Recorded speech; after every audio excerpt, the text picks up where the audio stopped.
అయితే ఏదైతే కాంగ్రెస్ పార్టీ 6 గ్యారెంటీలు ఇచ్చిందో అవి నెరవేర్చలేదు. అండ్ ఏదైతే యూత్ డిక్లరేషన్ అన్నదో దాని గురించి అయితే అసలు మాటే లేదు. 10 సంవత్సరాల నుంచి అతాపత లేని కాంగ్రెస్ పార్టీని రోజు గద్దెనెక్కిస్తే మాకు బాగానే గడ్డి పెడుతున్నారు, బుద్ధి చెప్తున్నారు. సో అందుకే ఈ రోజు నేను జూబ్లీ హిల్స్ ప్రజలకు ఒకటే కోరుకుంటున్నా, వాళ్ళ ఇంటి బిడ్డగా నేను ఒక మాట చెప్దాం అనుకుంటున్నా, ఒకటి కోరుకుందాం అనుకుంటున్నా. ప్రతి ఒక్కరూ ఆలోచించండి, ఓటేసే ముందు ఓటే మీ చేతిలో ఉండే ఆయుధం ఓటే.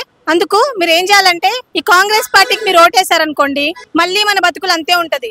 ఆల్రెడీ తెలంగాణ మొత్తం ఆగమైంది, జూబ్లీ హిల్స్ కూడా ఆగమైతది. సో కాంగ్రెస్ పార్టీకి అస్సలు ఓటేయకండి.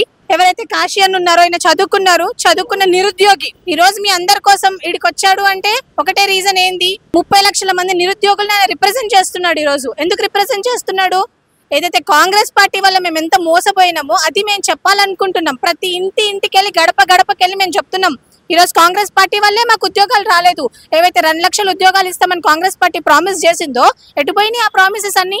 ఎటుపోయింది? ఈ రోజు స్టార్ క్యాంపెయినర్ ప్రియాంక గాంధీజీ ఈ రోజు పోయి బీహార్ లో స్టన్స్ చేస్తున్నారు, సంవిధానం పట్టుకొని మేము రిజర్వేషన్ లాగు చేస్తాం, సోషల్ జస్టిస్ లాగు చేస్తాం అంటున్నారు. మరి ఈడేమైంది? తెలంగాణలో ఇక్కడ గవర్నెన్స్ చేయడం చేత కాదా?